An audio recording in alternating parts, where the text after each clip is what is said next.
Muy buenas tardes a todos, bienvenidos a Ágora Amazónica.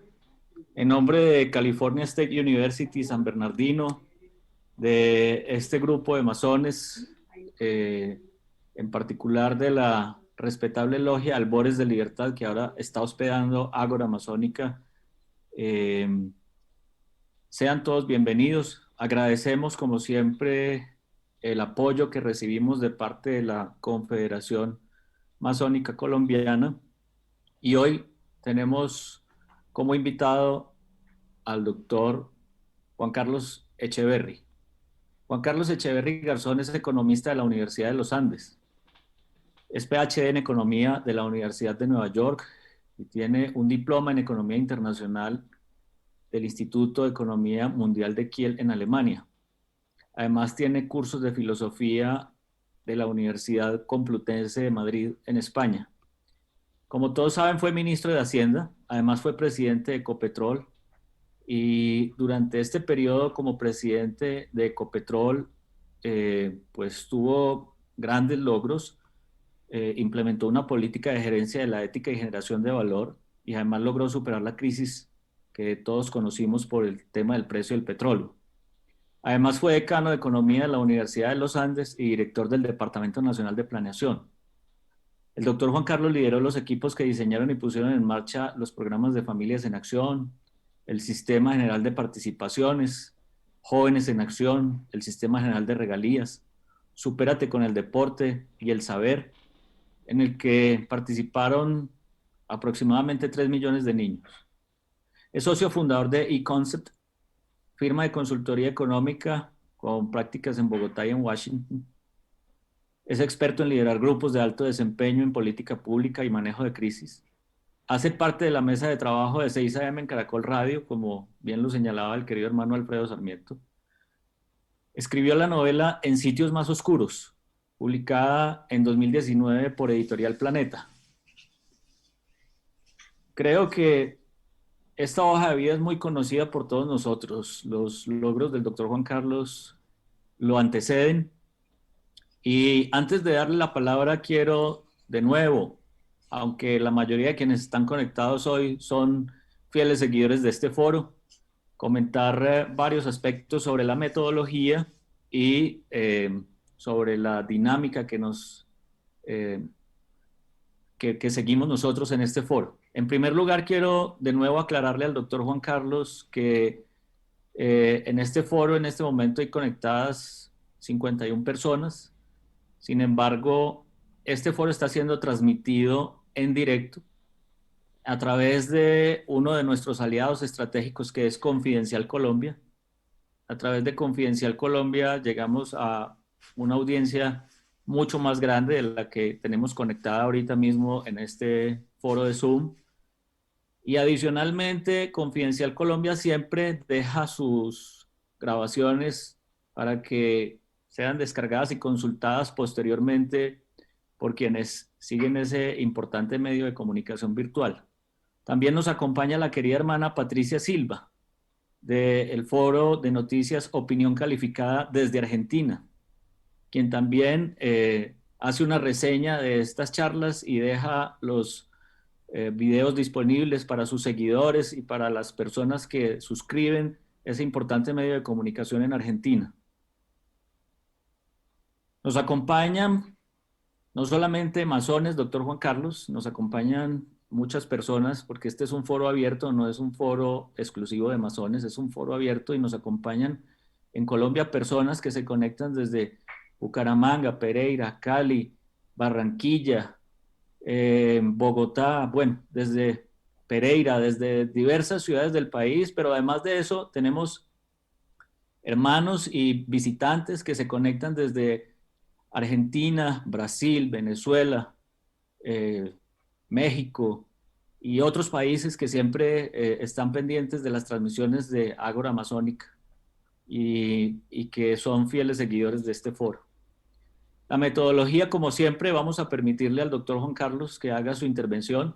Para ello, le hemos asignado un tiempo de entre 20 y 30 minutos, en el cual él va a hacer una presentación que, como habíamos anunciado, se llama Las dos Colombias, en la que el doctor Juan Carlos analiza desde una perspectiva regional las alternativas económicas para generar desarrollo.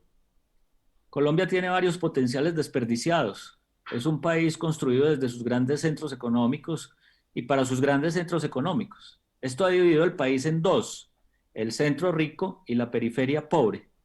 Sin embargo, la periferia no es pobre, sino que no se ha desarrollado. Si queremos darle la potencia que la economía del país requiere para generar oportunidades para todos, hay que construir el país desde afuera hacia adentro. La pregunta del millón es ¿cómo? Entonces, el doctor Juan Carlos aborda esta reflexión y es para lo cual le vamos a dar ese tiempo prudencial. Después de eso, como todos bien lo saben, las preguntas se hacen a través del chat, llegan directamente a nosotros, nosotros las organizamos, se las presentamos a él para que ordenadamente pueda contestarlas. Usualmente lo que hacemos es juntarlas, organizarlas y hacérselas en bloques de preguntas de 2 o 3 y dependiendo de cómo avance el tiempo, pues tendremos oportunidad de que él pueda contestar la mayor parte de las preguntas que ustedes hacen. Quiero de nuevo agradecerle a nuestros socios estratégicos, Confidencial Colombia, Opinión Calificada y el apoyo que recibimos de la Confederación Masónica Colombiana. Después de su intervención, doctor Juan Carlos, y antes de pasar a las preguntas, tendremos unos comentarios a cargo del querido hermano Alfredo Sarmiento, organizador también de este foro, y paisano suyo, como ya se dio cuenta.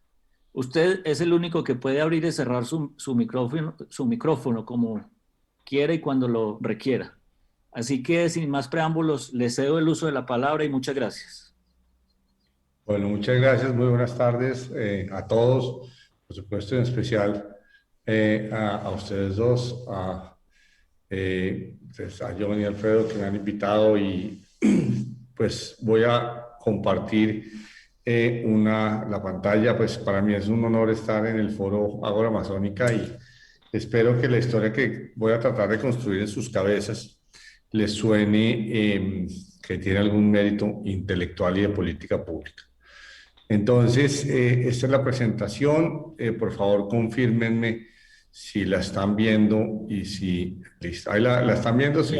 Sí, señor, perfectamente. Muchas gracias. Bueno, entonces, entremos en materia. Yo voy a ir a través de un montón de mapas con tratar de construir en sus cabezas una historia. Entonces, este es el mapa de cómo está distribuida la población en Colombia por kilómetro cuadrado. Y si ustedes ven, todo lo que les voy a mostrar son mapas de calor, o sea, entre más, en este caso, entre más frío, es más clara la superficie, más amarilla, y entre más gente haya, pues es más roja o morada. Y pues aquí está Bogotá, el Distrito Capital y alrededor unos municipios bastante poblados, y esto es el eje cafetero, que es el núcleo donde se desarrolló económicamente Colombia el siglo pasado.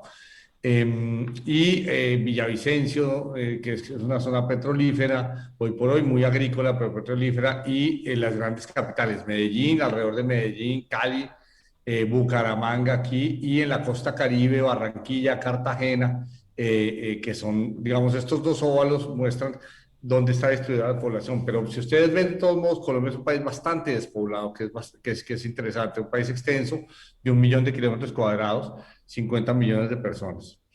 Ahora, ¿dónde se produce el mayor valor agregado del país, la mayor producción económica? Y esta tal vez es la transparencia más chocante, porque si ustedes ven los municipios donde se produce mayor valor agregado, y esto está en pesos, fíjense que los que sean más morados, es entre 3 millones y 19 millones, es donde hay municipios petroleros, que es en lo que se llaman los llanos orientales en Colombia. Esto es el departamento de Casanare y Meta, y en el Magdalena Medio, donde también se produce petróleo. También carbón en estas zonas de La Guajira, pero básicamente la riqueza en Colombia se produce o bien sea en municipios carboníferos o petroleros o en las grandes ciudades, por supuesto Bogotá aquí, Medellín, Cali, Bucaramanga. Pero lo que quiero señalar es lo tremendamente concentrada que está la riqueza, la creación de riqueza en Colombia. O sea, hay una inmensa área de un color amarillo claro, y amarillo pálido incluso, que muestra que Colombia lo que ha tenido que hacer en los últimos prácticamente 200 años, y por supuesto desde que nos volvimos un país petrolero hace 40 años, es recoger esa riqueza y repartirla a todos los municipios. Y esa es la primera historia que va a construir. Si vemos esto por las regiones nuestras o las provincias se llaman departamentos en Colombia. Si vemos esta información por departamentos, pues esto es Antioquia, donde queda Medellín, aquí queda el Valle del Cauca, donde queda Cali, aquí queda Tolima, de la que estábamos hablando hace un momento, justamente con Alfredo, y esta es la costa Caribe, la costa Pacífica, el sur del país y la Amazonía, es toda esta región de aquí, la Orinoquía, es esta región de aquí, son regiones inmensas, estos son planicies inmensas. Por supuesto, la Amazonía es toda con una vegetación espesa de selva tropical, mientras que estos son planicies de sabana que van hasta Venezuela. Lo que es impresionante, y esto lo van a ver a lo largo de toda la presentación, es que hay un núcleo de mayor riqueza relativa que está en este óvalo, mientras que la costa Caribe es relativamente pobre, la costa Pacífica es relativamente pobre, el sur del país también y el oriente del país, subiendo por ese departamento se llama Arauca, norte de Santander, Cesar, que son departamentos también pobres. Ahora, espero que les quede claro que esta gráfica es mentirosa porque realmente en esos departamentos que llamamos ricos hay solo muy pocos municipios ricos. De manera que cada departamento que supuestamente es rico, cada provincia, pues, cada departamento realmente está compuesto por una gran diversidad económica. Bueno, en salud se ha logrado, fíjense que son niveles entre 80 y 100% en el sistema de cobertura y calidad de salud, donde la calidad es un índice de cobertura, vacunación pentavalente y mortalidad infantil, gasto medio a partir de la asignación de salud, subsidios, acciones para salud pública y prestación de servicios a la población pobre. El sistema de salud de Colombia es bastante bueno y fíjese que tiene una cobertura bastante generalizada. Solo este departamento que es muy pobre, Chocó, y los departamentos orientales que son muy despoblados y con poco acceso de muchos servicios, salvo esos 5 o 6 departamentos, el resto, el país tiene en diferentes coloraciones de verde, de 80 para arriba, un sistema de salud relativamente bueno y que se expande desde el sur hasta el norte. Aun cuando, por supuesto, son más oscuros estos departamentos de acá. No sucede lo mismo en educación. En educación usted tiene que la educación de cobertura y calidad sí está centrada alrededor de este óvalo. Fíjese lo clarito que es la costa Caribe, es niveles alrededor del 45-50% de cobertura y calidad. La cobertura es del 100%, pero la calidad no es muy buena en la costa Caribe, muy mala en la costa Pacífica y muy mala en el oriente de Colombia. Si miramos servicios públicos domiciliarios, la energía eléctrica ha hecho un avance increíble en Colombia, salvo La Guajira, que es un departamento fronterizo con Venezuela y que está hecho de rancherías de población nativa, étnica, de la etnia Wayuu, y de nuevo el oriente del país, el país sí se ha electrificado muchísimo, desde la frontera con Ecuador hasta la frontera de Venezuela, y fíjense que es todo bastante verde oscuro, o sea, unas coberturas cercanas al 100%. No ese es el caso en cobertura de gas natural. Aquí sí está muy centrado el gas natural en el núcleo rico del país y algo más en la costa Caribe, pero Pacífica, Sur y Oriente muy mal.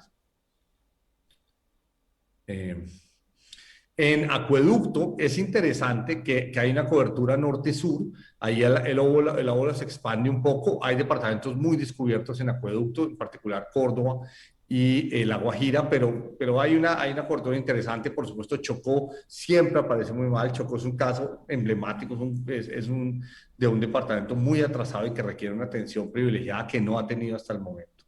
En cobertura de Internet, que fue tan importante para el año de la pandemia y para educar a los niños, pues usted ve que aquí sí la cobertura es solo los departamentos ricos, Antioquia, Valle, Cundinamarca, Meta, Santander, etcétera, mientras que la costa Caribe muy poca, la costa Pacífica mínima y el oriente muy pobre.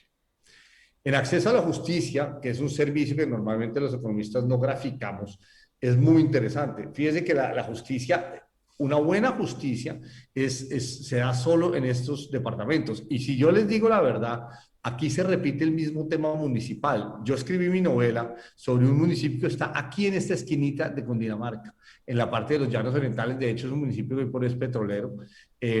Y justamente mi novela es sobre la injusticia en un pequeño fundo, en una pequeña finca, aquí en esta esquinita. Entonces, digamos, si bien la justicia supuestamente impera, digamos, la ley y el orden, entre comillas, imperaría en este núcleo más rico de Colombia y no impera en la costa Caribe. Fíjense lo mal y mucho peor todavía la costa Pacífica y el sur del país.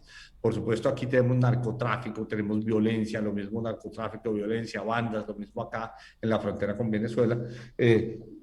Muestra que hay una gran labor por hacer en justicia.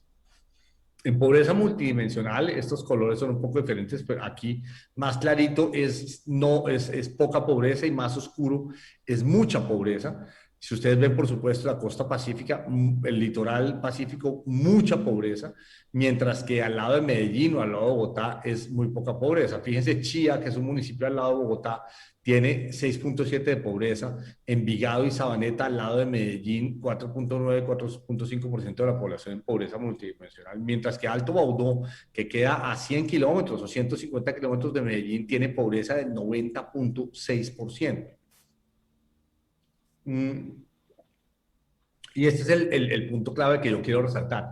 Por supuesto, en todos los países hay municipios ricos y municipios pobres, provincias ricas, provincias pobres, departamentos, condados, estados pobres y ricos, pero la diferencia en Colombia entre, digamos, Cumaribo con una pobreza del 91.4%, Uribia en La Guajira con 92.2% y Chía o Sabaneta con 4.5 o 6.7, pues es inadmisiblemente grande y ese es el tema central. Bueno, ahora hagamos un foco, hagamos un zoom con las cámaras de fotografía, hoy por hoy en los celulares, y vámonos muy dentro de los departamentos. Escogí 4 departamentos: Cundinamarca, donde queda Bogotá, este es el distrito capital de Bogotá, con ingresos bastante altos por persona. Antioquia, aquí está Medellín y algunos municipios ricos al lado de Medellín. El Valle del Cauca, aquí está Cali, Buga, Palmira, que son municipios con una riqueza relativa alta. Y Nariño, que queda al lado de Ecuador, donde hay un municipio que se llama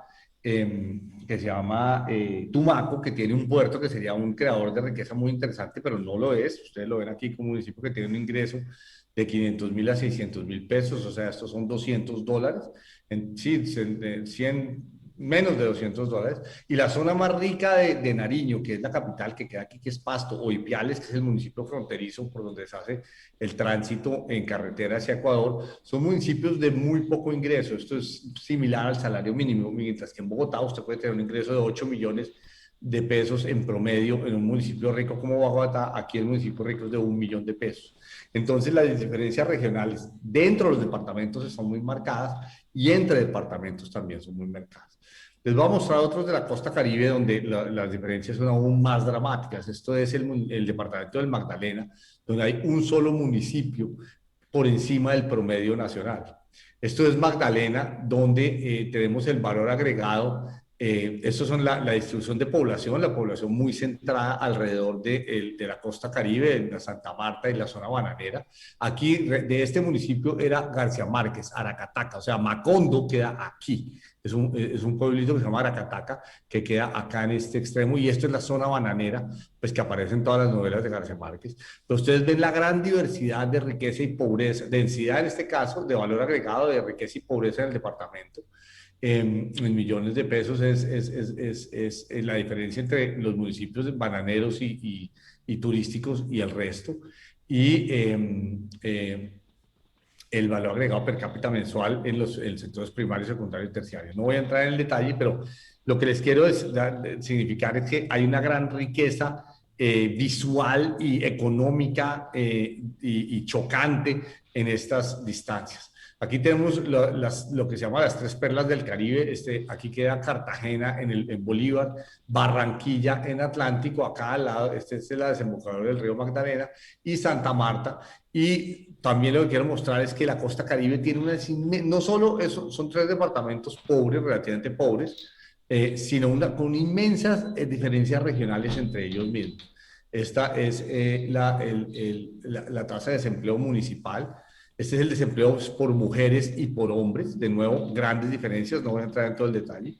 Y este es el desempleo de los jóvenes. Fíjense, desempleos es frecuente encontrar de adultos, perdón, 30 años o más, o de los jóvenes. Es frecuente encontrar niveles de desempleo en los municipios oscuros de 26 a 49%, o sea, uno de dos o uno de cada cuatro jóvenes desempleados. Los mayores de 30 años tienen menores tasas de desempleo, pero los jóvenes unas dramáticas tasas de desempleo. Entonces, se configura una diferencia regional pues muy drástica, muy dura a nivel social. Dentro de nuestras ciudades se repite un poco ese patrón. Esto es Bogotá, y entre más oscuro es más pobre, y entre más clarito son barrios más ricos o comunidades o localidades más ricas. Esta es la localidad más rica de Bogotá, y pues a kilómetros están las localidades pobrísimas en Bogotá. Esto de nuevo se repite en toda América Latina, pero la diferencia es muy marcada. Esto es Cali, donde las localidades pobres están más distribuidas geográficamente en toda la ciudad. Ahora les voy a mostrar Santa Marta, que es un municipio turístico, ya se los ha contado, en el Caribe, muy bonito, pero tiene una inmensa pobreza en muchas de sus localidades. Bueno, ¿qué se ha hecho en Colombia? En Colombia se ha hecho un modelo hacia las regiones. Pues sí, si la riqueza se produce en pocos municipios, toca centralizarla en Bogotá, y que Bogotá envíe, bien sea de impuestos o de regalías del petróleo y del carbón, le envíe hacia las regiones. Hay dos sistemas, no voy a entrar en el detalle, pero el sistema general de participaciones básicamente lo que hace es coger los impuestos y distribuirlos. Y en general se le distribuyó, estas son reformas de este siglo. De hecho, yo hice esta reforma, fue una reforma constitucional con el ministro, en esa época, el ministro Juan Manuel Santos, que después fue presidente. Yo fui su ministro de Hacienda, pero esto lo hicimos 10 años antes de eso, lo hicimos en el año 2001, y entró a regir en 2002. Y las transferencias que se distribuían a través del Sistema General de Participaciones, y aquí voy a enfatizar las dos palabras, sistema y general. La idea era que las participaciones se distribuyeran a cada departamento y cada municipio en función de la población y de la población pobre, y no a dedo. O sea, que fuera un sistema racional, con los criterios bien demarcados y definidos en la Constitución y después en la ley, y que fuera general para todos los municipios igual. Los recursos se han duplicado desde un poco más de 20 billones de pesos en pesos constantes en el año 2002 hasta cerca de 20 años después 41 billones, o sea, casi el doble. Y se distribuyeron con más énfasis, o sea, en mayor monto, a los departamentos pobres. El departamento más rico, pues, es Bogotá, Distrito Capital. Se le dio 400.000 pesos por habitante en el 2019, mientras que y Antioquia y Valle del Cauca, donde quedan Medellín y Cali, se les distribuyeron 600.000, 700.000, mientras que los más pobres, Vaupés, Guainía, Bichada, Amazonas, Guaviare, justamente los de Chocó, Caquetá, Putumayo, etcétera, La Guajira, los de ese anillo de pobreza, se les distribuyó 2 millones de pesos, digamos, a los más pobres, versus 400.000 pesos de Bogotá. O sea, más de 5 veces la distribución de Bogotá. Entonces, sí hubo una distribución hacia las personas más pobres y hacia los departamentos más aislados, con un descenso clarísimo. Pregunta, ¿qué se compró con eso? ¿Se logró un avance en el desarrollo, sí o no? Estos recursos del Sistema General de Participaciones iban para la salud y para la educación. Entonces, la gran pregunta es, ¿mejoró la salud en Colombia en los últimos 20 años y mejoró la educación en Colombia en los últimos 20 años? Y la respuesta la tengo aquí en la siguiente lámina. Aquí está la mejora en salud. La cobertura del sistema de salud del año 95 era el 29%, o sea, 1 de cada 3 colombianos lograba tener acceso a la salud. Esto fue avanzando, y con este sistema de transferencias pasamos de 60% de cobertura a 96%, 96, 97% de cobertura en la actualidad. Entonces, el sistema colombiano de salud es muy bueno en términos de cobertura, y yo diría que es muy bueno en términos de calidad. El sistema tiene más de 600 millones de atenciones al año, o sea, casi 2 millones de atenciones por día. Estoy hablando antes del COVID, por supuesto, que el COVID distorsionó todas las cifras. Y es el sistema que menos pago de bolsillo le pide a cada paciente. de manera que es un sistema muy bueno y sobrepasó el COVID de manera bastante notable. Tengan en cuenta que en Estados Unidos el 15% de la población, o sea, casi 45, 50 millones de personas, similar a la población de Colombia, no están cubiertas por salud. En Colombia solo el 3% de la población no está cubierta, 3 o 4% no está cubierta por salud. Y la mitad del sistema es contributivo, o sea, con pagos de los afiliados, y la otra mitad, el que son los bloques rojos, es subsidiado, o sea, es gratis, absolutamente gratis, y se atiende en la misma clínica, en la misma cama, a una persona de contributivo, a una persona del subsidiado. Entonces, ¿sirvió el sistema para atender mejor en salud? Definitivamente. En educación, o sea, sigue habiendo falencias, hay 180.000 quejas al año, pero 180.000 quejas al año de 600 millones de atenciones es menos del 1%. De manera que, claro, una mala atención en salud alcanza a los medios, llega a la prensa, es inadmisible, genera un escándalo, pero pues obviamente los 500 millones 900, sí, 599 millones 800.000 buenas atenciones, pues no se quejan, por supuesto. Entonces, yo defiendo el sistema de salud, y esto no es una construcción de nosotros, es una construcción de varios gobiernos durante 20 años, son 5 gobiernos. Y pues eso viene también de la Constitución, o sea, es 30 años. En educación, por ejemplo, la cobertura pasó en el momento de instaurar esta reforma de transferencias a las regiones, pasó en el 2001 del 70% de cobertura a 100% de la cobertura en la actualidad. Claro, falta mejorar la calidad de la educación, pero por lo menos ya hay cobertura completa. Y eso desde el 2010-2011. Entonces, se han logrado cosas buenas. Otro logro, se redujo la pobreza. Esto, por supuesto, es antes del COVID, en el año 2018. Y esta es la mejor entre 2012 y 2018. Si usted ve, aquí están todos los departamentos. Y aquí vamos a poner pobreza extrema, aquí pobreza monetaria, pero me voy a concentrar en esto. Se redujo la pobreza extrema. Los rombos son el cambio. Si es un cambio negativo, quiere decir que se redujo la pobreza. Fíjense que en todos los departamentos se redujo la pobreza, menos en Chocó, que es el departamento fronterizo con Panamá, muy pobre, que tiene una gran extensión en el Pacífico y es un departamento altamente selvático, donde probablemente se dilapidaron recursos valiosísimos que se le enviaron.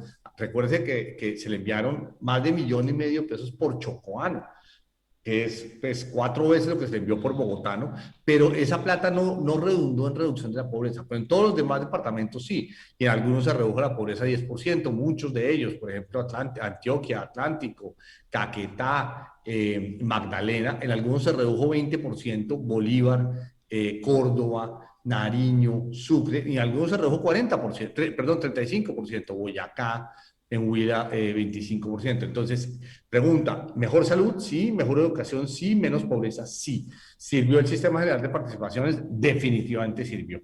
¿Es suficiente? Pues ya lo vamos a ver. Pues obviamente no tenemos que verlo. Por los mapas sabemos que no es suficiente. El avance en salud, el avance en educación, el avance en pobreza todavía mantiene unas diferencias marcadísimas en Colombia. Y esa es esta historia que quiero construir. Si uno tuviera que concentrarse en algunos departamentos donde se debiera concentrar. Pues hay departamentos como todavía Bichada, Guainía, Baupés, La Guajira, Chocó, Amazonas, que tienen pobrezas por encima del 35% e incluso hasta el 70%. Uno debiera bajarlos por lo menos por debajo del 35%, y aquellos que están entre 20 y 35 debiera bajarlos desde Córdoba hasta Nariño, bajarlos a menos de 20%. Y estos que son los más afluentes, los más afortunados y que tienen más industria, empleo, etcétera, debieran seguir reduciendo también su pobreza. Fíjense que la pobreza de Bogotá es bastante baja.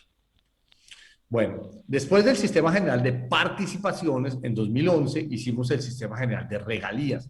La otra gran riqueza de Colombia es la regalía petrolera y minera, que obviamente se estará declinando en los próximos 20 años, pero ha sido grande en los últimos 20 o 30, y estaba concentrada las regalías del petróleo y del carbón, que son el 20%, las del petróleo son 20% de la producción de petróleo, estaba concentrada en los departamentos productores. Por supuesto, este departamento que es Meta, que produce 500.000 barriles al día, igual que Ecuador, por ejemplo, y Casanare, que producía en su momento también, llegó a producir 500.000 barriles al día, ya no tanto, esto ha declinado.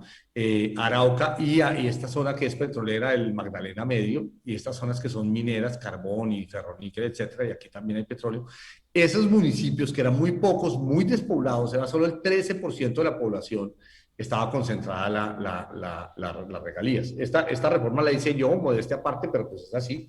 Y fue la que distribuyó las regalías y desde el 2011 se distribuyeron de esta manera. Los municipios blancos no quiere decir que no se les haya enviado regalías, se les envió a todo el país y se le envió en función de la pobreza y la población, sino que es que no hay datos. Pero si ustedes ven aquí, las regalías se distribuyeron en todo el país. Por supuesto, seguía habiendo más regalías en los departamentos productores del Magdalena Medio, Meta y Casanare y Arauca, pero esta riqueza fue fundamental.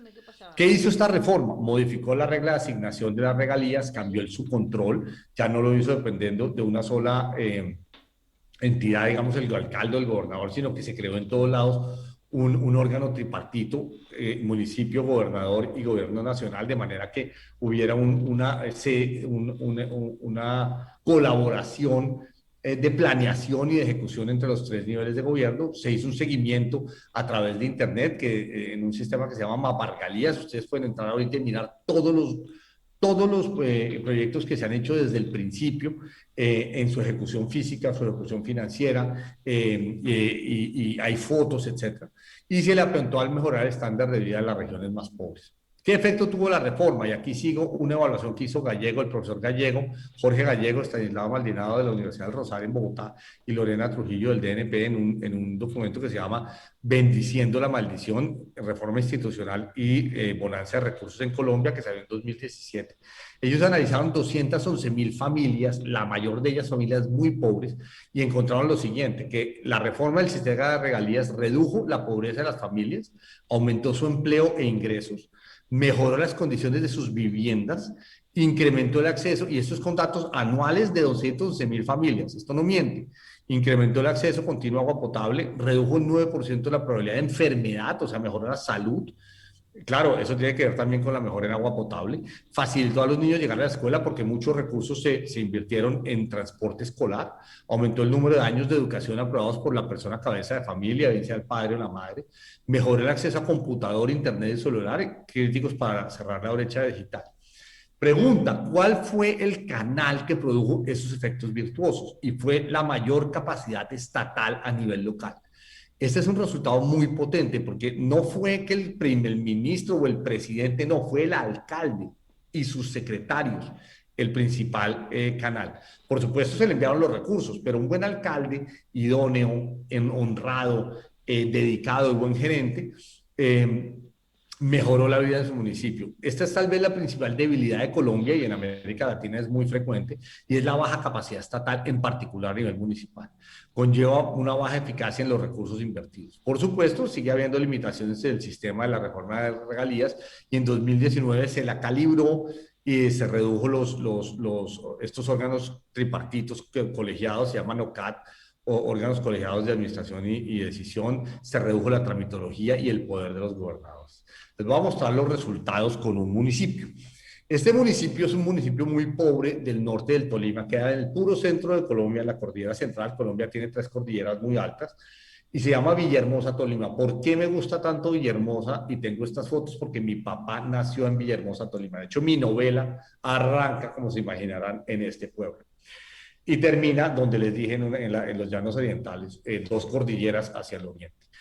Este era el pueblo en 2010, cuando yo era ministro. Yo fui a visitar este pueblo, pues, como un homenaje a la memoria de mi papá, que ya había fallecido, y vi estas calles así. Les dije, oiga, ¿por qué esto está tan despavimentado? ¿Por qué no arreglan estas calles? Me dijo, no, es que vamos a hacer el alcantarillado, y si hacemos, pues, si pavimentamos las calles, hacemos alcantarillado, nos toca volver a romper las calles. Entonces hacía sentido, y bueno, ¿y cuándo van a hacer el alcantarillado? Dijo, no, pues cuando tengamos plata. ¿Y cuánto vale el alcantarillado? Y me dijeron, vale 4.000 millones de pesos. ¿Y ustedes cuánta plata tienen? Les pregunté. Me dijeron 200 millones de pesos. O sea, les tocaba ahorrar durante 20 años dedicados a hacer solamente el alcantarillado después de 20 años. No habían arreglado ninguna calle, ni la escuela o el colegio, ni el puesto de salud, ni nada. Las regalías en 2012 les envió 900 millones de pesos por año, que sumados a los 200 que ellos tenían eran 1.100, o sea, en 4 años hacían el alcantarillado. Pero las regalías fueron subiendo de 900, hoy son 4.000 millones. Hoy cada año podría hacer un alcantarillado a los precios de hace 10 años. Por supuesto, eso no se mantiene nunca constante. Pero ustedes entienden cuál es el mensaje que quiero dar. Las regalías que este pueblo no le habrían llegado nunca, porque este es un pueblo que era agrícola, era cafetero, hoy por hoy es ganadero y es un pueblo relativamente muy pobre agrícola. Las regalías del petróleo le llegaron. ¿Y por qué las enviamos? Porque las regalías, el subsuelo en Colombia es de todos los colombianos, es de la nación, no es solo de los que están encima del subsuelo, sino es de incluso de la gente de Villahermosa. Dos buenas administraciones de alcaldes, vean lo que produjeron. Esto es Villahermosa. Estas son fotos que me mandó el alcalde, fueron 2 alcaldes, arreglaron el alcantarillado, hicieron las calles, arreglaron el sistema de salud, arreglaron el colegio y bueno, pintaron las casas, de manera que ustedes ven la transformación que hizo la regalía. Obviamente, si el alcalde es malo y se roba la plata y hay corrupción, pues ese no es el caso. Entonces pregunta, ¿ese modelo desde las regiones, desde Bogotá funciona o no? O sea, esta es la pregunta clave. ¿Basta con las transferencias desde el centro, o sea, desde Bogotá, hacia el anillo pobre y hacia todo el país para el éxito de las regiones? O sea, con los recursos del Sistema General de Regalías y el Sistema General de Participaciones. La evidencia muestra que no basta con un enfoque de transferencias. Y se lo digo yo, que hice ambos sistemas, modestia aparte, como les digo. ¿Qué se necesita?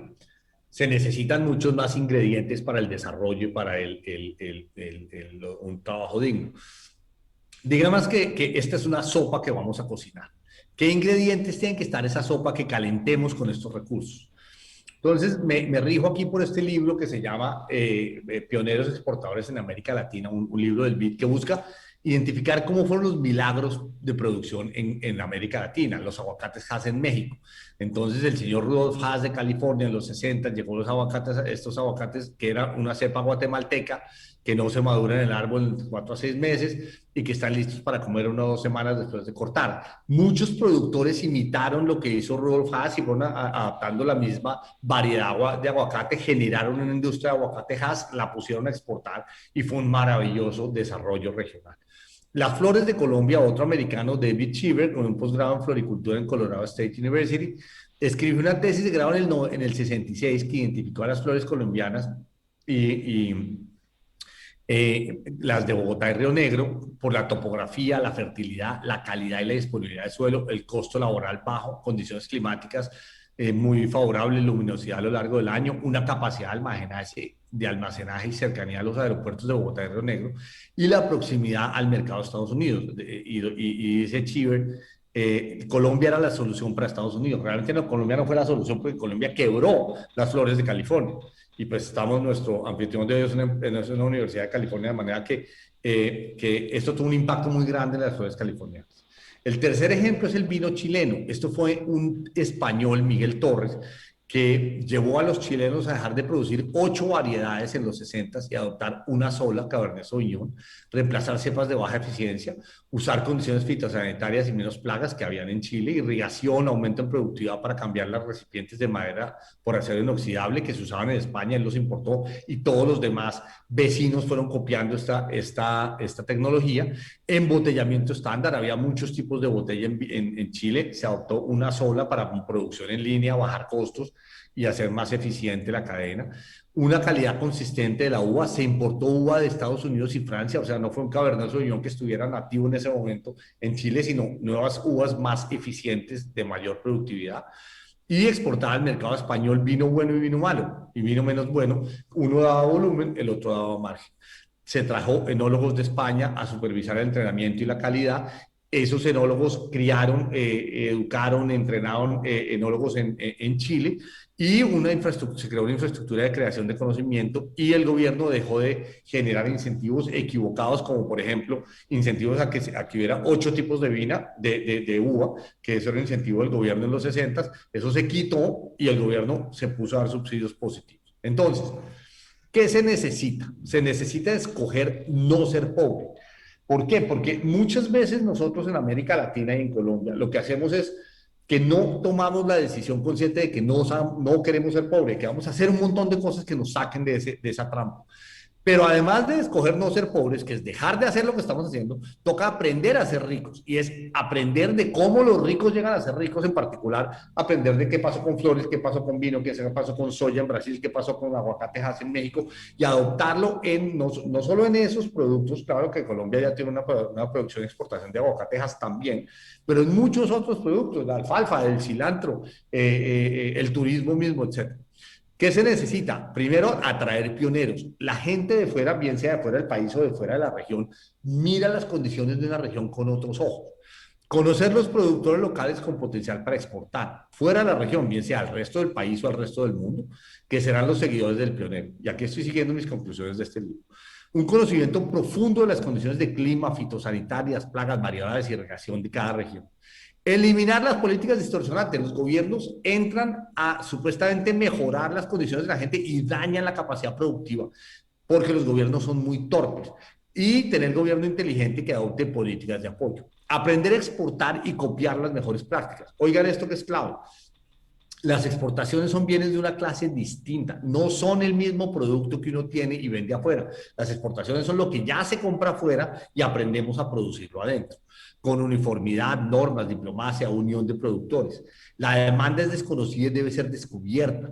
Hay que moverse a producir lo que se demanda y no simplemente tratar de vender lo que ya se produce. Esa es una vía equivocada. Y por supuesto, aprovechar las crisis para disparar la innovación, que en la crisis actual es muy clara.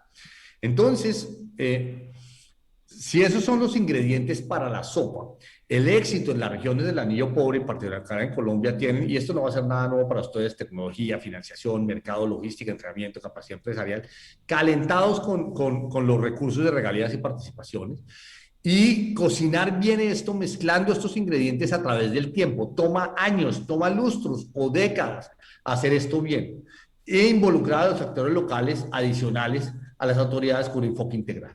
Y aquí les doy 4 o 5 ejemplos. La quinoa en el macizo colombiano, que es un sitio donde hay mucha coca y hay etnias locales, tienen un potencial en quinoa increíble, y la quinoa hoy por hoy se demanda en el mundo de manera maravillosa. El cacao y la miel en Arauca, que es un departamento productor de petróleo, se ha descubierto que la miel tiene la mejor miel de Colombia y están exportando miel. La leche y la papa en Nariño, la demanda de papa está aumentando maravillosamente, pero hay que adaptar, por ejemplo, las variedades de papa a la papa chip. Colombia está exportando papa chip para McDonald's y para todos los restaurantes de comida rápida, porque el costo de una tonelada de exportación son $240 y el costo de producirla en Colombia son $400. Entonces, naturalmente se importa. Pero eso no quiere decir que en Colombia no se pueda producir papa chip, pero hay que cambiar al agricultor, hay que cambiar la variedad, hay que cambiar la tecnología, hay que cambiar muchas cosas, que es lo que ya hemos dicho en otros casos. El ovino y el caprino en La Guajira, que es este departamento pobrísimo, sin energía, sin agua, tiene, y que se ha desarrollado con base en el carbón, tiene un potencial de exportar ovinos y caprinos a las Antillas holandesas, que queda muy cerca por mar, pero hay que tener una planta de frío, una planta de sacrificio, la logística para poner esos productos en el mar, etc. Entonces, hay muchas posibilidades, de manera que si esta gráfica describe a Colombia, y Colombia tiene más o menos la forma de un rombo, y este es el núcleo que les mostré en las primeras mapas, que es un núcleo rico rodeado por un anillo pobre, un cordón pobre. El pasado fue así, o sea, fue transferencias desde Bogotá a las regiones, a todas, a las regiones ricas o pobres. Ese fue el pasado. Y el futuro yo lo veo así. ¿Qué son las líneas azules? Ojo, las líneas rojas no desaparecen. Los sistemas de participaciones y de regalías se siguen dando en la medida en que siga habiendo impuestos y petróleo. Pero esta línea, por ejemplo, una de estas es la quinoa. La quinoa en el sur del país se puede exportar a Estados Unidos o Europa, se puede vender en Colombia, se puede vender en las regiones ricas y pobres de Colombia. El caprino y el ovino se puede exportar a las Antillas, se puede exportar dentro de Colombia. La ganadería de los llanos orientales, hoy por hoy Colombia está exportando $200 millones en ganado y puede llegar a exportar 500 o 1.000 millones de dólares de ganado, por ejemplo, a los países de Oriente Medio. Se han vuelto unos altos importadores de carne colombiana. En fin, estas líneas azules yo los llamo penaltis por patear, ahora que estamos en la Copa América. ¿Por qué los llamo penaltis por patear? Imagínense qué hubiera sucedido si no se desarrolla hace 40 años la industria del vino en Chile o la industria de flores en Colombia, porque el gobierno se interpuso, porque ningún empresario se arriesgó, porque no llegó el pionero. Eso sería un penalti que hubiéramos dejado por patear y la población se habría quedado pobre en la región productora de vino o en la región productora de flores de Colombia. Hoy por hoy, esas son regiones que han generado mucha riqueza y mucho empleo. Entonces, estos penaltis por patear son la clave del futuro. Entonces, en suma, no somos dos Colombias, somos muchas Colombias. Yo se las mostré, casi que cada departamento tiene varias Colombias. Tenemos que trabajar desde cada una de ellas, ahí la preposición es lo importante, desde cada una de ellas, a más de trabajar hacia cada una de ellas, que son las líneas rojas, mientras que las líneas azules son desde cada una de ellas. Este modelo ha servido, pero debemos aprovechar la potencia de lo local. En suma, y esta es la última, aquí termino, las diferencias regionales, departamentales, municipales y entre localidades urbanas son tremendas y persistentes, inadmisiblemente grandes en Colombia y en América Latina. Los esfuerzos para transferir recursos han sido claves para el avance en la educación, la salud, los servicios públicos domiciliarios. El avance es innegable, pero su potencia tiene un límite. La siguiente fase de descentralización debe enfatizar la potencia de las regiones hacia el centro, hacia otras regiones y hacia el centro del mundo, en buscar distintos centros locales, departamentales y regionales y patear penaltis desde cada uno de ellos. Esto requiere más trabajo local, más imaginación, más eficacia, más ciencia, más gestión y consistencia. Un enfoque distinto de política pública productiva e industrial es esencial. Ustedes pueden seguirnos en JC Echeverry Call, en Twitter, Facebook e Instagram, donde estaremos continuamente poniendo material. Aquí dejo de compartir y si quieren entramos a una sesión de preguntas y comentarios. Muchas gracias. Gracias, doctor Juan Carlos, por su intervención. Con la brillantez que lo caracteriza, le vamos a dar la palabra al querido hermano Alfredo Sarmiento para sus comentarios. ¿Puedes abrir el micrófono, por favor? Muchas gracias, John William. Doctor Juan Carlos, magistral su presentación, muy didáctica, muy propio de usted que orienta la opinión pública en Colombia frente a estos temas abstrusos de la economía y los vuelve como manejables, como al alcance de la mano, y creo que deja usted una grata impresión en la audiencia, tanto colombiana como internacional. Dice el doctor Juan Carlos Echeverry que hay que avanzar hacia la idea de dejar de ser pobres y aprender a ser ricos. Para los personas que nos acompañan de otros países, habría que contar una anécdota. Es que aquí en Colombia hubo un boxeador famoso, campeón mundial de boxeo, Kid Pambelé, entre otras, que le ganaba las peleas allá a Monzón, Patricia Silva, en Argentina. Y él tenía una frase que decía, que es filosóficamente contundente: es mejor ser rico que ser pobre, decía Pambelé. Un hombre muy humilde, un hombre que la vida lo llevó hacia unos destinos un poco trágicos, pero esa frase quedó en el imaginario de los colombianos: es mejor ser rico que ser pobre. Y esto lo uno, doctor Juan Carlos, a una famosa anécdota del humorista mexicano, aprovechando que aquí está Cuauhtémoc acompañándonos desde México, que era este amigo Cantinflas, entre otros miembros de la masonería y uno de los más reconocidos miembros de la masonería en el siglo XX. Y una periodista le preguntó un día: venga, Cantinflas, ¿pero usted qué es lo que tiene contra los ricos?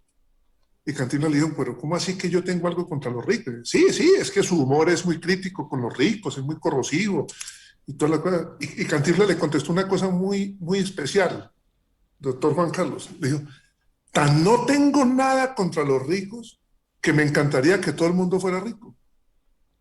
Ese socialismo sí que me gusta, el que yo llamo el socialismo cantinflesco, donde todo el mundo pueda ser rico y hacer resonancia con la tesis filosófica de nuestro boxeador Kid Pambelé, que hoy el exministro y, debo decirle a los invitados extranjeros, potencial candidato presidencial, porque está buscando ser candidato presidencial y ahorita nos confirmará si está en una precandidatura al interior del Partido Conservador, está haciendo una invitación a los colombianos.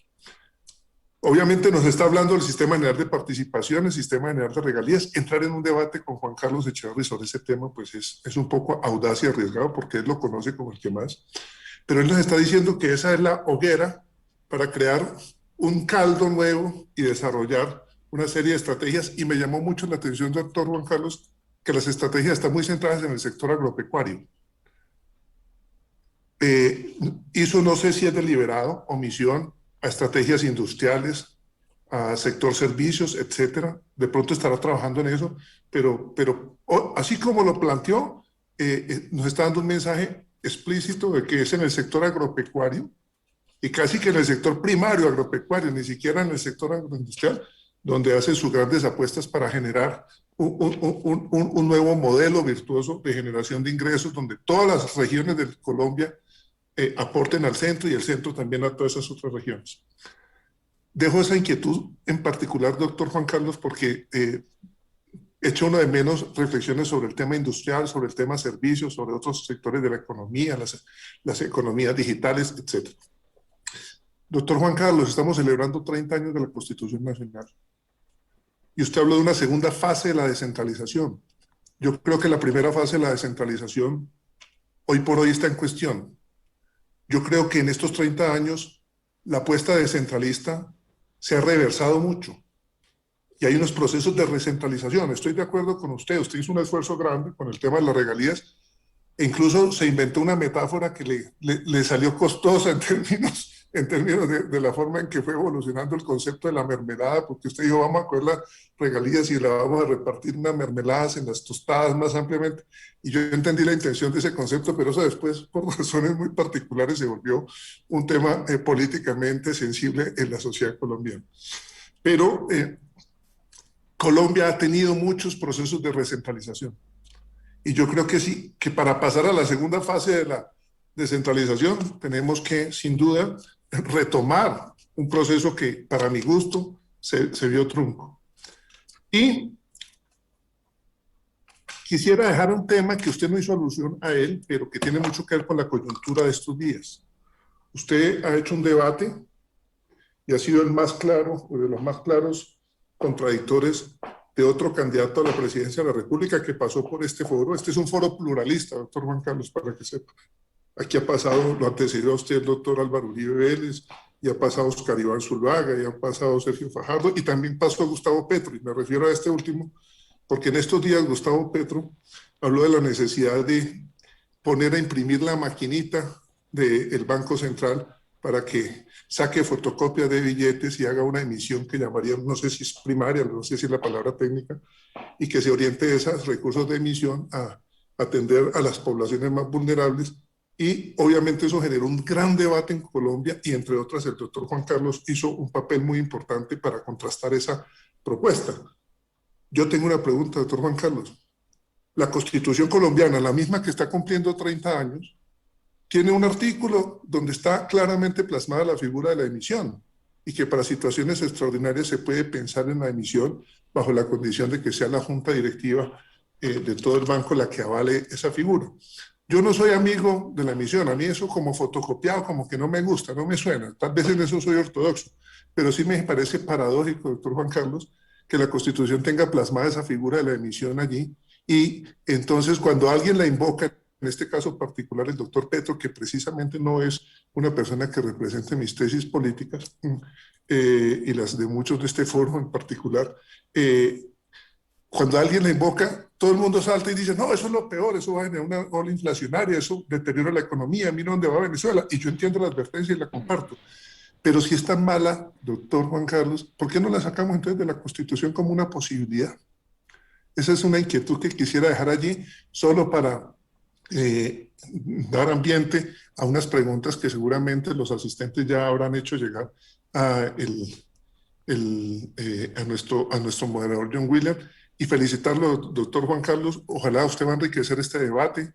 Ojalá que el proceso interno en el Partido Conservador lo lleve a buen puerto y que desde allí pueda contribuir a una coalición democrática, porque el país necesita una coalición democrática para evitar que una cierta izquierda que yo llamo siniestra, que quiere arrasar con todo, termine imponiendo una agenda al país que sería ciertamente desastroso.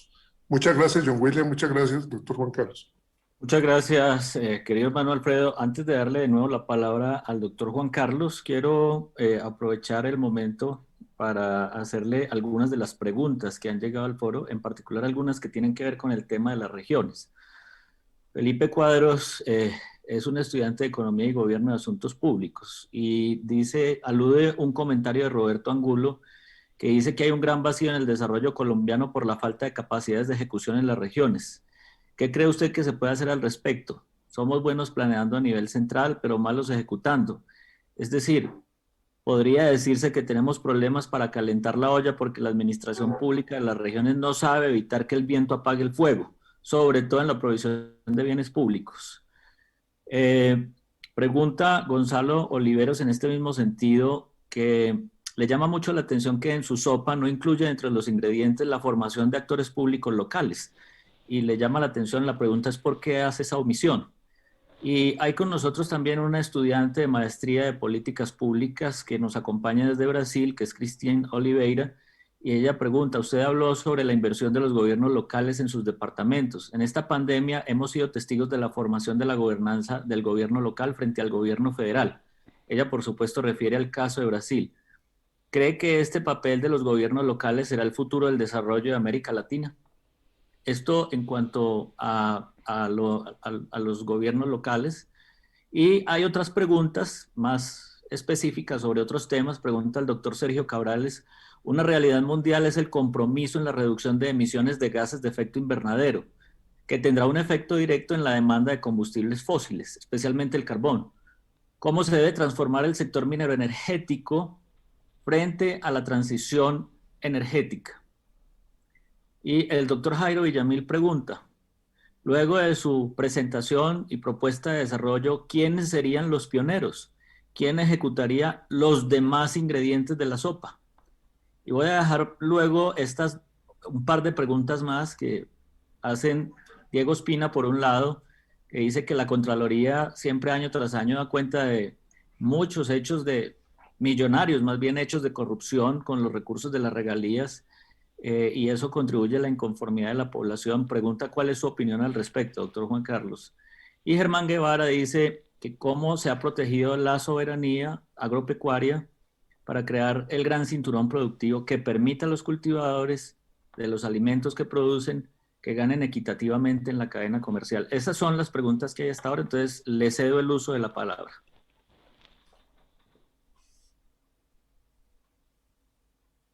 Bueno, muchas gracias.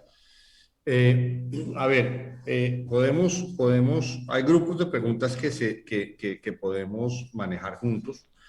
Primero, dice Alfredo, y también es el énfasis de Felipe Cuadros, de Gonzalo, y no alcancé a notar sobre... Oliveira, perdón, doctor Juan Carlos. Cristina Oliveira, escúcheme.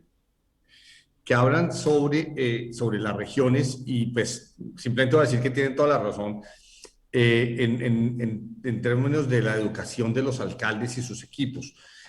Hice esta presentación en la semana pasada y un economista colombiano me dijo justamente eso, que han hecho un estudio y que la diferencia entre municipios en Colombia de su desempeño, entre los que más avanzaban y los que no, era el capital humano del municipio. ¿Y sabe cómo lo medían? Lo medían como los años de educación del alcalde. Entonces, por supuesto, eso representa un alcalde bien educado, o por supuesto que honrado, porque si no es bien educado, pero el ladrón, pues esa educación la está usando para algo equivocado. Pero sí, yo en Ecopetrol decía, yo prefiero que sean honrados, así sean menos inteligentes, porque un inteligente que sea deshonesto es lo peor que le puede pasar a uno en el Estado.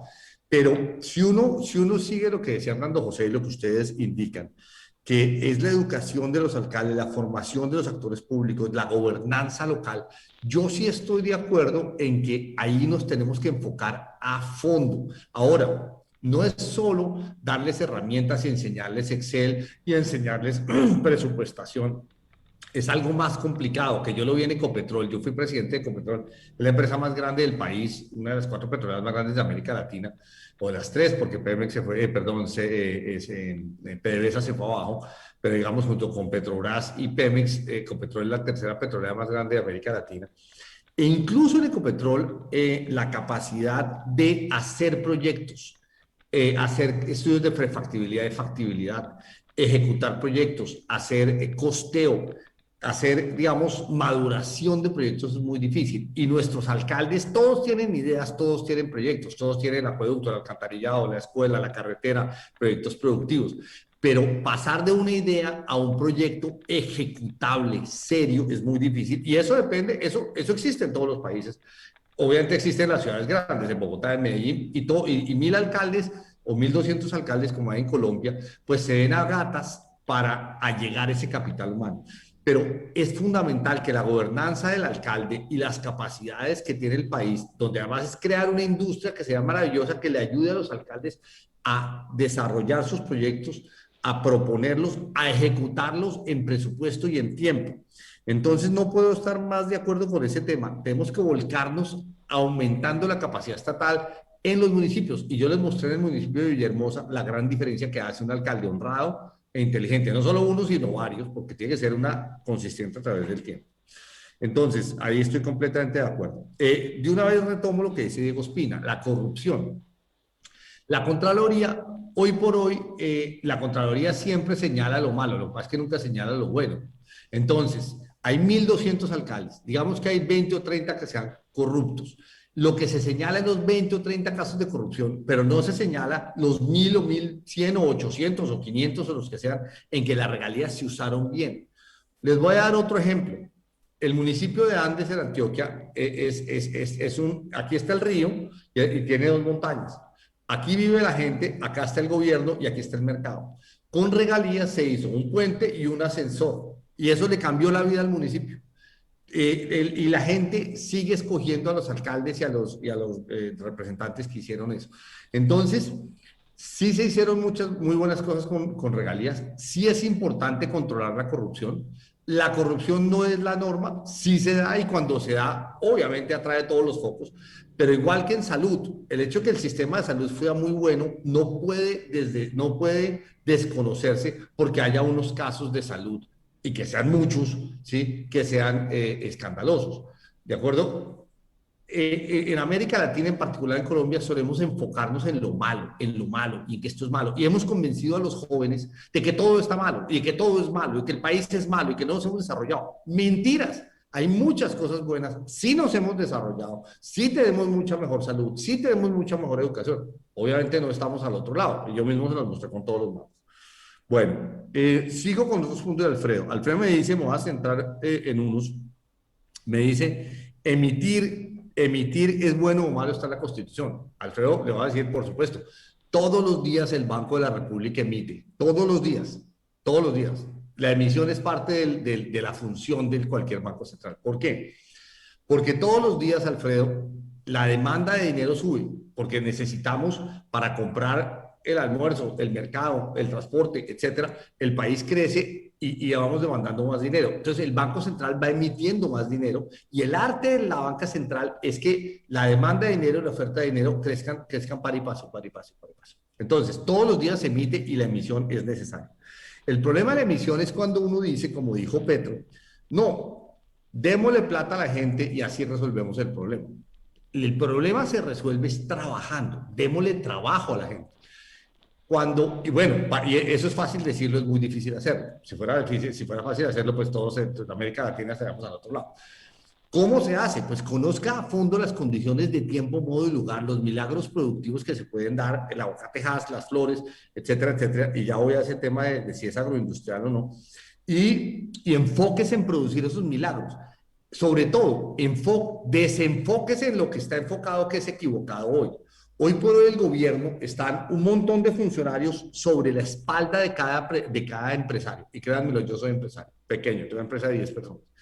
Y es uno todo el día, que el que recauda impuestos, que el de la superintendencia, que el de la DIAN, que el del INVIMA, que el del ANLA, todo lo que uno va a hacer, uno mantiene 3 o 4 funcionarios. Quítelos de la espalda, pónganlos detrás del empresario y empújenlo. Empujemos al empresario porque el empresario además paga aunque fuera por fines egoístas, de pagar los sueldos de los funcionarios públicos.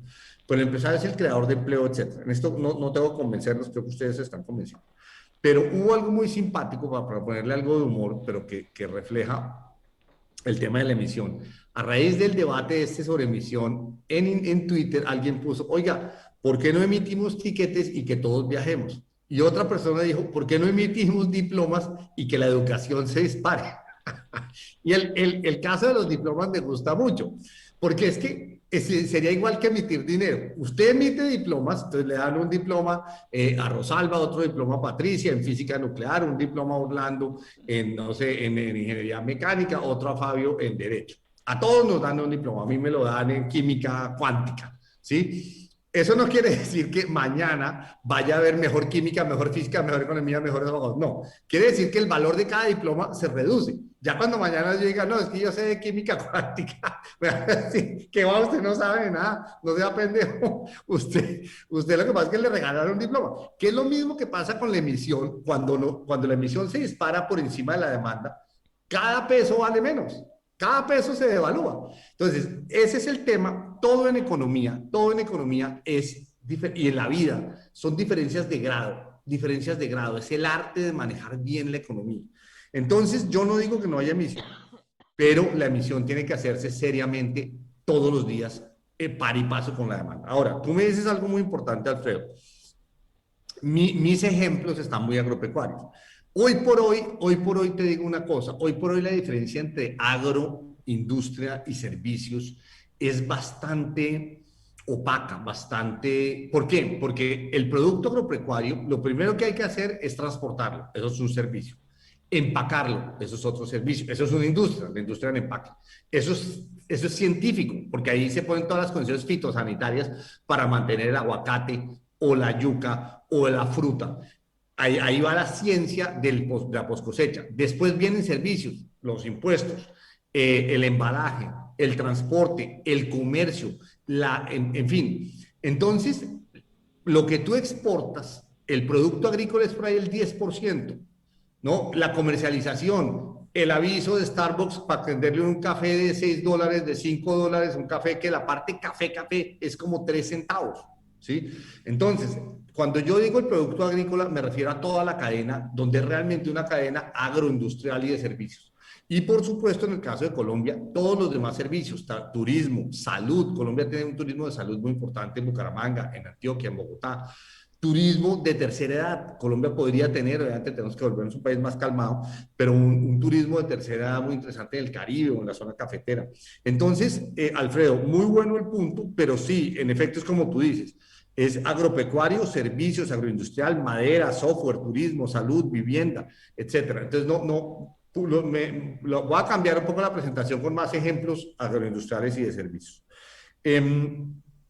Eso además responde también la pregunta de Germán Guevara, ¿es realmente la cadena productiva la que importa?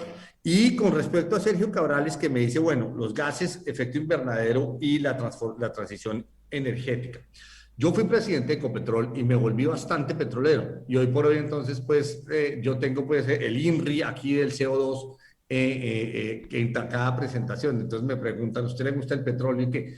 Colombia tiene una turbina, que es la turbina petrolera, ¿de acuerdo? Esa turbina nos ha mantenido los últimos 30 años, 40 años. Antes éramos cafeteros, pero para mostrarles un poco, hoy el café exporta $2.000 millones, 1.500, 2.000, el petróleo exporta 15.000 y llegó a exportar $30.000 millones. Entonces, el petróleo llegó a ser 20 veces el café. Entonces, nos volvimos, el café, digamos, se marchitó, sigue siendo el mismo café de antaño. Ahora lo vendemos más caro porque es café gourmet, etcétera. Pero frente al petróleo, la turbina del petróleo fue la que lo reemplazó. Hacia el futuro, la turbina del petróleo se va a ir marchitando porque hay menos petróleo y tenemos menos hallazgos. Y lo que yo planteo en esta presentación es que tiene que haber otra turbina, que es la de estas otras exportaciones que se tienen que dar. Entonces, estoy de acuerdo contigo, esa turbina será, por ejemplo, la reforestación, el negocio de las maderas, será la agricultura, una agricultura que use bien el agua. Obviamente la ganadería es la que más mal usa el agua, de hecho sea de paso, y la que más deforesta, entonces hay que tener mucho cuidado. Entonces, no, yo estoy de acuerdo con el tema de gas y efecto invernadero, pero pues obviamente Colombia, en la medida en que tengamos petróleo y lo podamos exportar y lo exportamos más barato que Shell o que BP o que Exxon, pues Ecopetrol tiene que seguir, y los demás productores privados tienen que seguir produciendo petróleo. Hay demasiada pobreza en el suelo colombiano y demasiada riqueza en el subsuelo colombiano para dejar esa riqueza allá enterrada.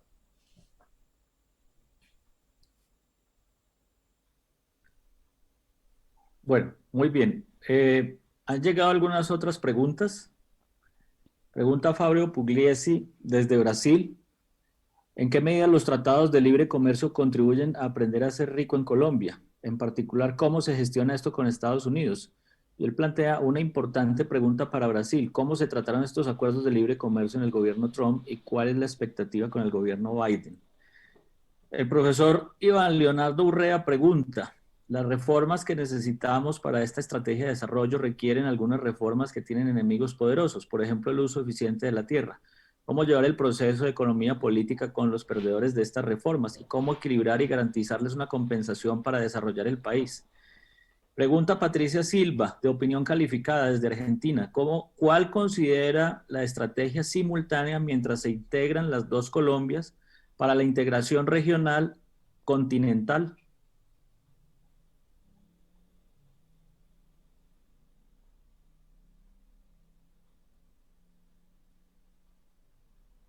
Perdón, John, ¿me puedes dar la persona que hizo la segunda pregunta? La de las reformas y los enemigos peligrosos en el uso de la tierra. Iván Leonardo Urrea es un profesor de economía de la Universidad Nacional. Perfecto. A ver, empecemos por Patricia. El tema de la integración de América Latina sí que es un tema difícil. ¿Por qué? Si uno ve el mapa, y les recomiendo un libro de un estratega, geoestratega americano que se llama Kennedy, que se llama Los próximos 100 años. Y él pinta, digamos, es obvio después de que uno ve el mapa, pero pues como que nadie se lo hubiera puesto uno así de sencillo en la universidad, en el colegio. Si uno ve el mapa de Sudamérica, uno ve la masa la masa del Amazonas en la mitad y la masa de los Andes. Y este americano dice, vea, los latinoamericanos nunca se van a integrar. Porque primero, el tamaño de Latinoamérica es tan grande, tan grande. Ir de Sao Paulo a Bogotá o de Bogotá a Santiago de Chile son 5 horas o 6 horas de vuelo. Ir de Barranquilla a Miami son 2 horas de vuelo. Primero. Segundo, no hay carretera, es imposible que haya carretera o tren entre Sao Paulo y Bogotá. ¿Sí? No, se está haciendo una carretera pues del Pacífico al Atlántico por Perú y por Brasil. Pero la integración vial, que es fundamental, o por vía marítima, si uno va por vía marítima de Bogotá a Buenos Aires, pues es un trayecto descomunalmente largo. No ese es el caso de América del Norte, no es ese caso de Europa, no es ese caso del sudeste asiático, que las rutas marítimas y los vuelos conectan áreas adyacentes que son inmensas, inmensas creadoras de riqueza. Yo fui a Vietnam hace 1 año y medio con mi familia y bueno, a Vietnam uno la ve crecer, o sea, es como ver, el país va a crecer, uno lo ve en las calles, es increíble, o sea, claro, tiene 400 kilómetros de frontera con China. Entonces China se está expandiendo como una mancha de aceite sobre Vietnam que hace que Vietnam salga volando.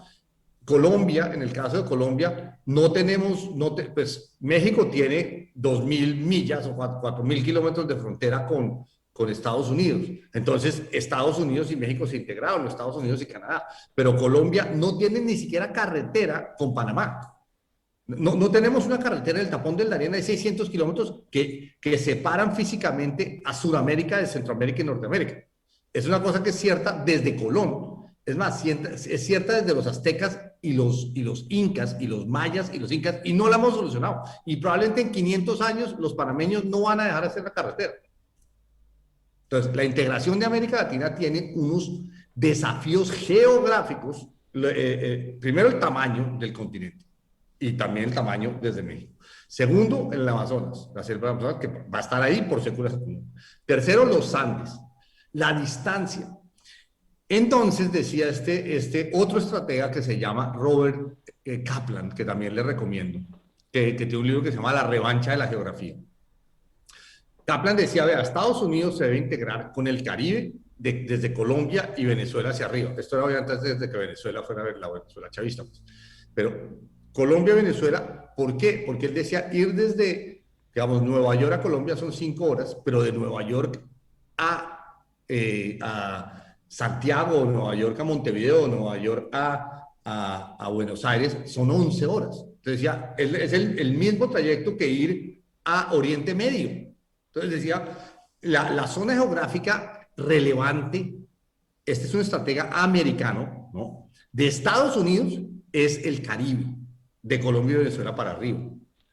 Y suramericano. Si el resto es suramericano. Si esa misma reflexión se la traslada o no a Colombia, pues por supuesto que nosotros tenemos un socio natural que era Venezuela, que además cuando Venezuela era rica le ayudó mucho a Colombia. Perú y Chile, Perú y Ecuador, pero ya negociar con Perú y Ecuador físicamente es muy demandante. Y eso que tenemos muchos negocios con Perú. Fuera de que políticamente es muy variable. Entonces, yo a la pregunta de Patricia Silva, esta es una pregunta de la integración regional nuestra, es un sueño latinoamericano, pero yo te digo, más que sueño ha sido una pesadilla. Yo fui ministro, le dije al ministro Mantega, ¿eso dónde fue esa reunión? Bueno, en fin, una reunión cuando yo era ministro, le dije al ministro Mantega, mis empresarios van a Brasilia y a Sao Paulo y a Río, y es imposible que ustedes nos compren nada. Brasil no compra. Brasil es muy endogámico y se mira al ombligo y no compra nada de Colombia. Entonces, ¿cómo vamos a tener intercambio? Le dije al ministro de Panamá, y ustedes no dejan de hacer la carretera. Y le dije al ministro de Estados Unidos, que era Geithner en esa época, le dije, y ustedes no nos dan el TLC. Entonces, ¿de qué estamos hablando? ¿No? Integración. Pero vender no dejan. La carretera tampoco. Y el TLC tampoco. Obviamente eso no les gustó, pero la verdad es que los latinoamericanos hacemos todo lo posible. No solo tenemos unas barreras geográficas muy grandes, sino que hacemos todo lo posible por no integrarnos. Eso no quiere decir que no tengamos que hacerlo, Patricia. Eso quiere decir que tenemos que hacerlo intercambiando mucho y entendiendo todos esos desafíos. Bueno, eso me lleva a Fabio Pugliesi y el TLC. El TLC sí que es un desafío intelectual muy grande. Colombia firmó el TLC. Yo, digamos, el caso, por ejemplo, de textiles y confecciones. Las normas del TLC implican, firmado con Estados Unidos, que solo se puede vender textiles y confecciones que tengan el 100% de los insumos colombianos. Eso casi que es firmar un TLC para no vender ni un hilo, porque es que en cualquier cosa que usted se ponga, estas gafas o esta camisa, o un zapato, o una gaseosa, o un reloj, tiene insumos de otros países por la globalización. Entonces, ¿cómo firmamos que todo tiene que ser colombiano? Entonces, claro, Colombia dejamos de hacer, a raíz del TLC, dejamos de hacer algodón. A mí me gustaría que volviera a haber algodón en Colombia. Que hubiera haber hilo. La industria de hilo de Colombia era muy fuerte, la industria de telas de Colombia era muy fuerte, la industria de confecciones de Colombia era muy fuerte. De hecho, Honduras, El Salvador y Guatemala exportan $4.000 millones de textiles y confecciones a Estados Unidos. Nosotros 800 millones. Existe la industria, pero podríamos exportar 4.000 millones. Entonces, pero para eso hay que entender el TLC y volcarnos a que vuelva a haber algodón, a que vuelva a haber hilo, a que vuelva a haber tela y a que vuelva a haber confecciones. Bueno, confecciones hay, digamos. Pero, por ejemplo, Colombia es supremamente buena en vestidos de baño femeninos, ¿sí? Es una industria que puede tener un florecimiento importantísimo, que se vuelve un milagro y que puede exportar 1.000, 2.000 millones de dólares. Necesitamos tener ese enfoque. Y cierro con lo que dice Iván Leonardo Urrea sobre los enemigos en el uso de la tierra. Eso es así. Yo estuve en el departamento de Magdalena. El departamento de Magdalena tiene tierra, tiene agua, tiene gente. Y el mundo necesita un montón de productos que podría producir y tiene además todos los pisos térmicos porque tiene Sierra Nevada de Santa Marta. Entonces, podría producir muchas cosas, pero no, por alguna razón, que yo creo que es a la que se refiere Iván Leonardo, que hay muchos enemigos peligrosos en el uso de la tierra. La gente le tiene miedo a dejar de ser pobre. Por eso yo decía, hay que decidir no ser pobre. Una vez uno decide no ser pobre, y con eso hay que sentarse la gente del departamento de Magdalena en Colombia, uno tiene que aprender a ser rico, que es más difícil. Entonces, es una transformación cultural, Iván Leonardo, es una transformación cultural de gestión pública, de gestión privada y de convencer a muchos terratenientes de que es mejor ser rico que pobre. Lo que decía Alfredo, es mejor ser rico que pobre. Pero muchos, y cierro con esto, muchos en Colombia y en América Latina preferimos tener razón a ser felices. Esa es una frase que se usa mucho para las parejas, para cuando hay peleas conyugales, ¿no? El que hace, el que hace digamos, el consejero de pareja le pregunta, ¿ustedes prefieren tener razón o ser felices? Porque no pueden las dos. O son felices o tienen razón. Pero muchas parejas se acaban porque yo quiero tener la razón. Y la mujer dice, yo quiero tener la razón. Y entonces son infelices. Y si muchas veces basta querer dejar de tener razón y aceptarse felices. En América Latina, con el uso de la tierra, pasa eso. Mucha gente prefiere tener la razón y ser pobre, y empobrecer a su departamento, y empobrecer a su municipio. Se necesita que esa persona deje de tener la razón y usemos la tierra, el agua y el trabajo para producir y exportar, y somos felices, somos ricos, usted también, pero también todo el pueblo y también toda la región. Entonces, obviamente esto es fácil decirlo, es difícil hacerlo. Mi convencimiento es que esa es la fundación del nuevo desarrollo de América Latina. Tenemos que decidir dejar de ser pobres. Y una vez decidamos eso, que es difícil, o sea, decidamos que vamos a ser felices. Imagínense esto en Venezuela. Señores, vamos a ser felices, vamos a dejar de tener la razón. Ellos prefieren tener la razón en un enfoque político y económico equivocado, así sean infelices. Así sean infelices. Es que Venezuela es exactamente eso. Yo prefiero ser infeliz, pero tener la razón. Yo sí creo que es todo lo contrario. Así yo no tenga la razón, pero que seamos felices. O sea, es un pragmatismo de mirar las cosas y hacerlas. Muchas gracias, doctor Juan Carlos.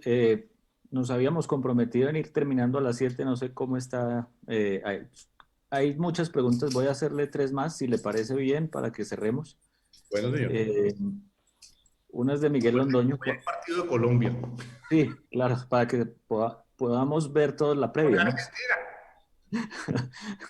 Sí, Patricia ya recibió todas las injurias y los en nombre de su equipo. ¿Cuál es la agenda ambiental? Pregunta Miguel Londoño, ¿cuál es la agenda ambiental y de cambio climático que pueda generar riqueza en las regiones, inclusión social y adaptar, mitigar los efectos de este fenómeno, que en Colombia son significativos y de muy alto impacto? Pregunta Juan José García, ¿qué piensa del tema del catastro multipropósito en todo el andamiaje del plan económico que propone? Y por último, pregunta Rosalba si usted considera que en la era Biden habrá más posibilidades de mejorar nuestra relación comercial con Estados Unidos. Ay, ay, ay. ¿Quién fue el que dijo lo de Biden? Rosalba. Rosalba. Biden. Rosalba Teortúa, que usted le mencionó ahorita. Rosalba, tú tenías que te dimos un grado, ¿fue en qué? En física nuclear. En física, sí. En la inflación en la inflación de títulos que hicimos. Voy a empezar contigo, Rosalba, con Biden. Biden tiene una agenda supremamente compleja porque tiene una agenda determinada por una tensión muy grande entre la parte más de izquierda de su constituency, como se dice en Estados Unidos, ¿no? Que es una agenda supremamente progresista, digamos, de Alexandria Ocasio-Cortez y Bernie Sanders y la senadora Warren. Y estás en Estados Unidos, que es un país pro negocios, pro mercados, pues es una hegemonía mundial, etc. Entonces Biden, y eso le toca casi que a cualquier presidente de Estados Unidos, tiene una agenda supremamente complicada. Por ejemplo, promover los sindicatos. El Partido Demócrata está muy jugado con promover los sindicatos como herramienta para igualar andar la desigualdad social que se ha dado, ¿no? La gran inequidad social que se ha abierto en Estados Unidos. Tiene un problema de generar, igual que Trump, generar actividad económica en Estados Unidos, en los inner cities de Estados Unidos. En la parte interna de Estados Unidos. Con la globalización le fue bien a las costas de Estados Unidos, pero no le fue bien al interior de Estados Unidos, ¿no es cierto? Al agua salada y no al agua dulce, como se llama. Entonces, Biden tiene e internacionalmente, Rosalba, Biden tiene un enfoque este-oeste, ¿sí? No norte-sur. O sea, nosotros los latinoamericanos, y eso hay que decirlo, nos hemos vuelto gente muy problemática. Cuando se va a hablar de América Latina ¿cuál es el problema que hay en Colombia? ¿Cuál es el problema que hay en Brasil? ¿Cuál es el problema que hay en México? ¿Cuál es el problema que hay en Chile? Nosotros casi que no resolvemos problemas, sino que generamos problemas.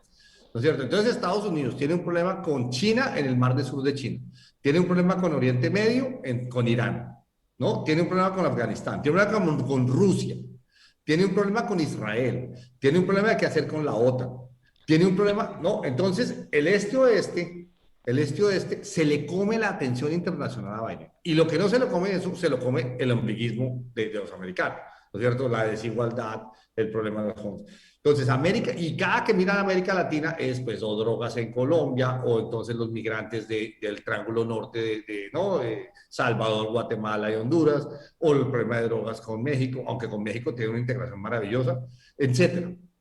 ¿No? Lo que pasó en las elecciones en Perú, etc. Entonces, América Latina genera, y yo he vivido por 3 años y medio en Estados Unidos, uno ve la atención de América Latina reduciéndose y reduciéndose y reduciéndose. No solo en Biden, uno va, por ejemplo, a Davos. En Davos sobre África había 25 charlas. Sobre América Latina había 2 charlas.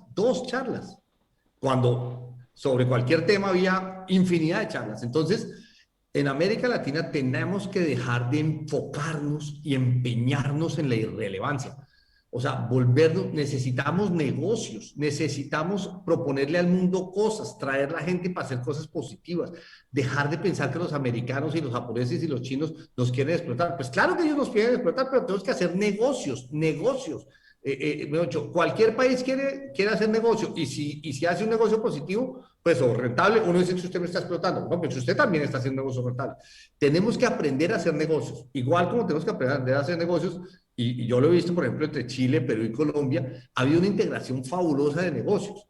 Entonces, yo creo que tenemos que perderle el miedo a eso y volvernos atractivos en producir negocios que atraigan ahí sí la atención de Biden o del que sea presidente de Estados Unidos. Pero yo te digo una cosa, Rosalba, hoy por hoy es muy difícil tener una atención positiva de Biden o de Trump o del que sea que esté en Estados Unidos, positiva hacia nosotros.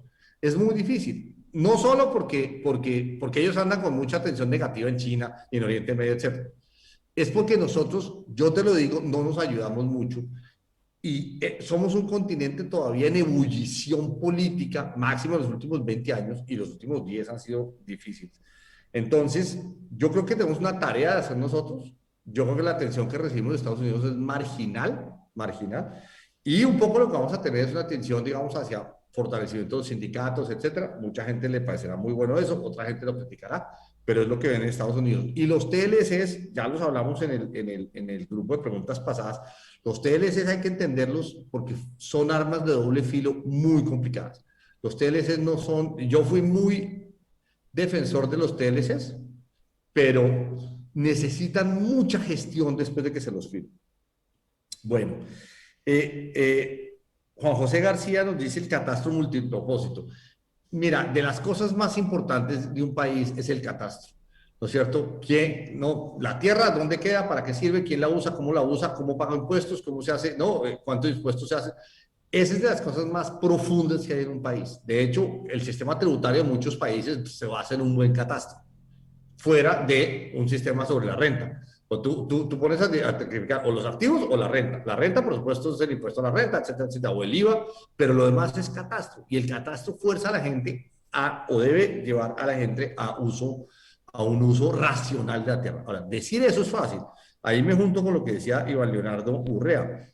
Hacer un catastro bueno en un país, por ejemplo, como Colombia, es muy difícil porque ahí sí hay unas fuerzas del dominio de la tierra que no quieren pagar impuestos. Entonces, se necesita una pelea política que este gobierno en Colombia la está dando y es bueno, es interesante, ojalá tengan efecto y pero de los sitios más complicados que hay en Colombia es el IGAC, es el Instituto Geográfico Agustín Codazzi, porque maneja el catastro y es un sitio donde están todas las presiones políticas. Y cierro con Miguel Londoño, que habla de la agenda de ambiente. Yo le digo una cosa, Miguel, vea, yo era presidente de una empresa petrolera y este aparatico es un aparatico que cambió el tema ambiental en el negocio petrolero. Si en mi empresa había un derrame o cualquier problema medioambiental, la gente simplemente le sacaba una foto, ¿no? La montaba en internet, la ponía en Twitter, ¿no? Y a los 10 minutos era tendencia en contra de mi empresa. Entonces, nosotros hemos estigmatizado mucho a la minería y al petróleo. un ingeniero petrolero, y le pongo algo de humor, pero es cierto, decía, vea, si todas las demás actividades económicas diferentes a la minería del petróleo, pues bien hechos, pero las grandes empresas lo hacen bien, tuvieran las mismas condiciones en el río Bogotá, ¿sí? Que es una cloaca, que hiede, huele horrible. Si todas las empresas y la producción agrícola que está a lo largo del río tuvieran las mismas condiciones de la industria petrolera, nos podríamos bañar en el río Bogotá. Lo que pasa es que a la industria petrolera o a las actividades mineras, con razón, se le imponen las condiciones medioambientales muy altas. Y eso está bien y eso se refuerza, no solo se hace cumplir no solo por la normatividad y por las superintendencias, etcétera, sino porque la gente ya hoy por hoy te hace un control a través de esto. Entonces, se pueden hacer muchas cosas positivas en la agenda de cambio climático. La más notable es la reforestación, que también tiene que ver con el catastro y tiene que ver con una industria que puede ser un milagro. Chile estaba vendiendo $6.000 millones la última vez que vi, hoy de pronto es más, en madera. Hay un déficit de madera, por ejemplo, en Estados Unidos, ¿no? Con el boom de construcción que hay. Entonces, nosotros tenemos una posibilidad de reforestar y crear una industria maderera fabulosa, pero claro, ahí entramos al problema de catastro, el problema de los títulos de la tierra, el problema de la agresividad que hay en algunos sitios de Colombia con los negocios, etcétera. Pero bueno, es parte de la tarea que tenemos que hacer para patear esos penaltis y poder tener milagros económicos. A Roberto Ferraz, a Luis Mariano Urueta, a los demás que dejaron sus preguntas en el chat y que no las pudimos tramitar, les presentamos excusas, pero como siempre sabrán entender que no podemos tramitar todas y esperamos que el doctor Juan Carlos haya podido referirse a través de sus respuestas a algunas de ellas. Agradecemos a Confidencial Colombia, a Opinión Calificada, a nuestros aliados estratégicos por su compañía, por su transmisión. En nombre de California State University, reciba un cordial saludo, doctor Juan Carlos, y un agradecimiento por su generosidad con el tiempo, por habernos acompañado aquí, por esta brillante y rica presentación que nos hizo, no solo en contenido, sino en lo didáctica y lo amena que la hizo para todos nosotros, lo amable de su tiempo, por supuesto. Agradecerle también a Estefanía González, que es la persona que trabaja con usted, que estuvo muy atenta a todo lo que hacemos nosotros aquí y esperamos que lo volvamos a encontrar muy pronto en esta Ágora Amazónica. Muchísimas gracias. Apreciados John y Alfredo y a todos ustedes, muchas gracias por la oportunidad. Es un honor para mí que me hayan invitado y pues bueno, espero haber cumplido con el cometido. Un abrazo a todos y gracias de nuevo por la invitación.